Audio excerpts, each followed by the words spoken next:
Hi, everyone. Welcome to Mini Scroll, the daily internet culture podcast bringing you the biggest stories from social media, the creator economy, and the digital space every Monday through Thursday. I'm your host, Lauren Meisner, the founder of the youth digital media brand, Centennial World. Welcome back to Mini Scroll, everyone. It is a big day here for the Infinite Scroll Mini Scroll podcast because today, this episode is officially my 300th podcast episode. What the hell? So I feel like there are a lot of new subscribers here, especially on YouTube, and you guys might not know the lore of the podcast. I feel like there is some confusion that this is like a YouTube channel as opposed to a podcast. And I think that's just because, our whole back catalog is not on YouTube. We only started filming the podcast at the beginning of last year, at the beginning of 2023. And so there's like 3 full seasons in our RSS feed that is not on YouTube. Please don't go back and listen. It makes me want to die. It makes me want to cringe. But yes, so we started this podcast in February 2020. It was a weekly podcast, and then we went to twice weekly. And then when my co-host and business partner left, I went to basically a daily podcast 5 days a week, and that was this year. So it has been such an evolution, such a journey, and it feels a bit bittersweet. I was talking about this on my TikTok and my Instagram. Follow me on Instagram, please, at Lauren Meisner _. But I was talking about this on those platforms because I remember when we hit 100, I was going to say a million. I wish when we hit 100 episodes. And it was so exciting. We actually threw like a dinner for some of you guys in Sydney, and you came and we treated you to this like beautiful dinner at Chin Chin. And it was just like such an exciting moment. And if you had asked that girl then where the podcast and the business would be at 300 episodes, I would have said somewhere so different than where I actually am. So it is difficult, I think, sometimes to reflect on these milestones because it feels like I'm not at the place that I wish that I was. Like I wish the business, so this is like an arm of my business. I own a media brand. It can be hard to look at some of the podcasts that do similar coverage, whether they're in Australia or internationally, and see, how successful they are and kind of course, like compare and just be like, okay, I've been doing this for 5 years. Like, how have we not had our big break yet? And part of it is that for the first 3 full seasons, we had no marketing or distribution plan. Like I said, we didn't film it, so we didn't have clips on TikTok, we didn't have clips on YouTube, we didn't have full videos on YouTube. So anyways, that's just a bit of a tangent there. But yeah, so this is my 300th episode, and I'm so thankful to all of you guys, whether you've been here for years or you're a new listener, for like sticking it out with me, figuring out kind of the new vibe of this podcast, rolling with the punches. We've had a lot of changes, not just this year, but like over the course of all the seasons, we've had many changes and evolutions, and I'm just really grateful for all of you guys. Also, I should note, I know you guys on YouTube that watch on YouTube really liked the background that I had yesterday, but I just like could not figure out the lighting, and it is a sunny day today, so I was like, I just need to capitalize on this big window and the sun and just go back to my bedroom and do it where I was doing it before. But I also have a couple other housekeeping things to let you guys know about. The first is that I have a very exciting sponsorship coming up, and I would love if you guys would support it. It would help me and the business so much because I'm so excited about this sponsorship. It is for the app Carded. This episode is not sponsored by them, but they have sponsored the deep dive on Friday, and we have a TikTok campaign going live over the next couple of weeks with them. But I'll put the link down below if you guys are interested in downloading the app after you listen to the ad and you kind of learn more about it. Please use our link instead of just going into the App Store because it really, really helps us out. It is like a practical Pinterest board, basically. Like all the influencers are using it and posting about it. It's literally like a wish list app where you can curate different like aesthetics and boards for like what you want to buy. And then you can put those exact links from the stores in them. So you can curate like, let's say your like vacation wardrobe or whatever. You can see how much everything costs. And then you get like notifications and things like that when like the prices drop and whatever. It's really cool. So anyways, so if you guys are interested, please use our our link. Again, this particular episode is not sponsored, but I just wanted to let you guys know about that link. Okay, and the last thing that I wanted to mention is obviously I'm here visiting my parents in Canada right now. And then I go to Europe next Thursday because one of my best friends is getting married in Italy. So Sean and I are going over for a 2-week Europe trip, and I'm taking those 2 weeks off. And I'm a little bit like overwhelmed by it, but I think it'll be good. Like I really need a break. So I'm hoping that I can like actually properly relax. However, that means there won't be time for like a full deep dive next Friday. So there'll still be a deep dive this Friday coming up, but next Friday, because I leave on Thursday, I won't have capacity to get like a typical like big deep dive up. So I was thinking either we could just have no episode, or if you guys want a Q&A, I could do a Q&A because that would require a lot less editing from my editor. So I could get that up and like schedule it in time for me to, have it up before I leave. So let me know if you guys want a Q&A. I can do one, and let me know what questions. If so, maybe put them in the comments or just DM me. You can DM Infinite Scroll. You can DM my Instagram. So yes. All right, I have 3 stories for you guys today. The first one, we have to talk about this. Chappell Roan has opened up about fans crossing her boundaries yet again in a new TikTok series.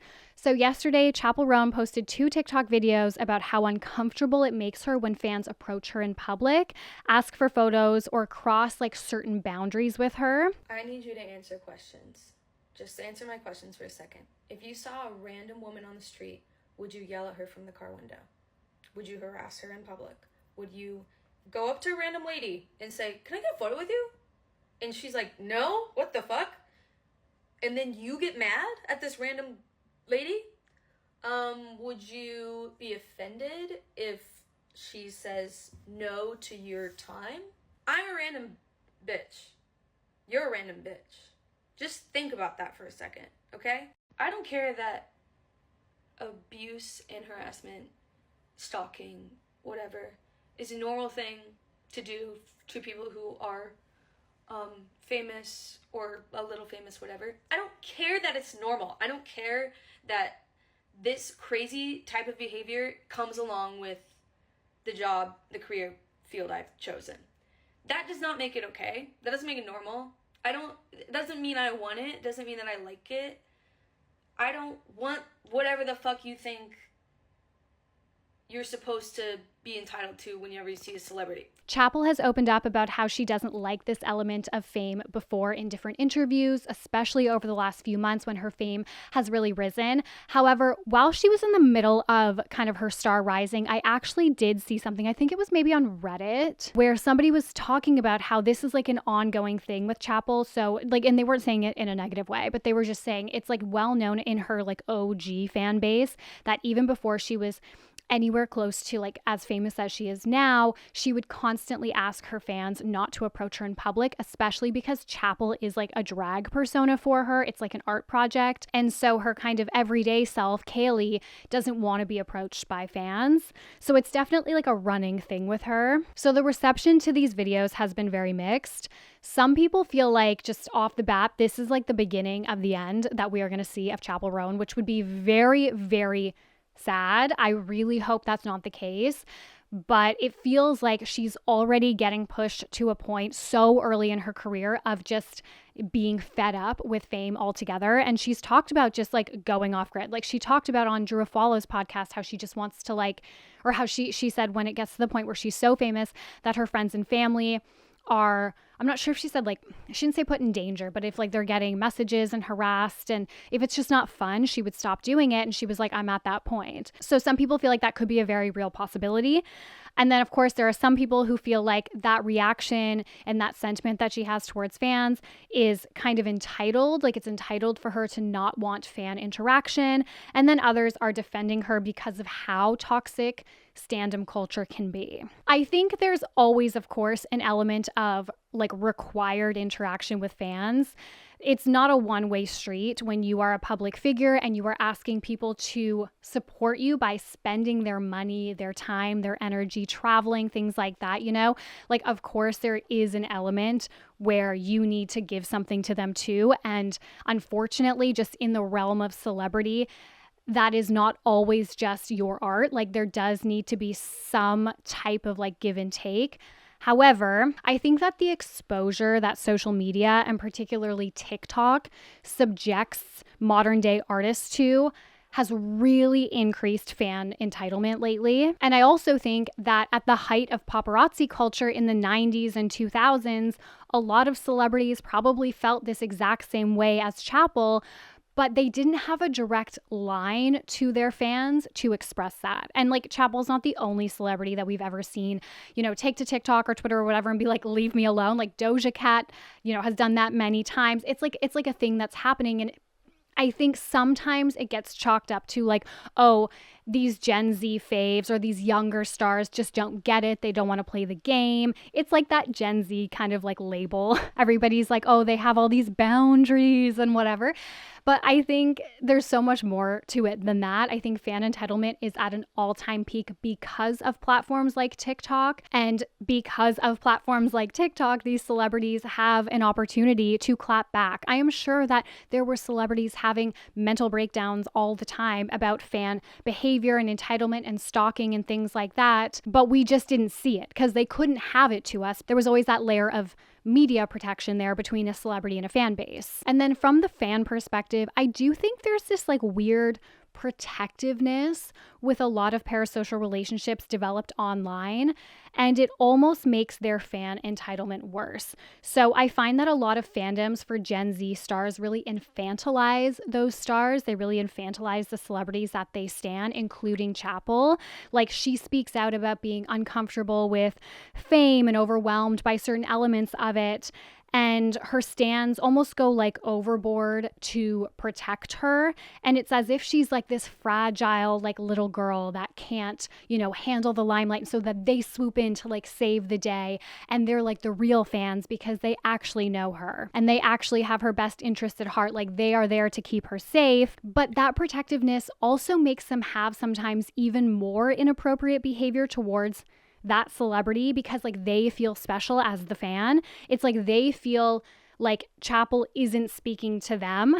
Like they're not the crazy fans that she's talking about. It's like the other ones who are like not real fans and like don't actually know her and wouldn't understand that she's like overwhelmed by this type of attention. So they almost feel like they have this free pass. And I'm not sure if it's conscious or not. Like I don't know if they realize that they're doing it, but they're acting as if they have this free pass because they're one of the chosen ones. Like they're one of the good ones when really like they are the ones that she is speaking to. I think at the end of the day, I feel really bad for her. I think regardless of where you sit on like if it's entitled to feel that way or if the fans are too rabid and crazy, like whatever your opinion on this is, I think at the end of the day, it's very clear that one of the most popular or like fastest rising artists right now in the world is struggling so much and we're watching it happen and she's telling us consistently. And it does make me question like who she has around her in terms of her team. I saw some people say like, is it possible that artists and celebrities, especially because of the rise of TikTok and social media, like they're just not as media trained and as protected from these elements of like rapid fame as previously? And I'm not sure.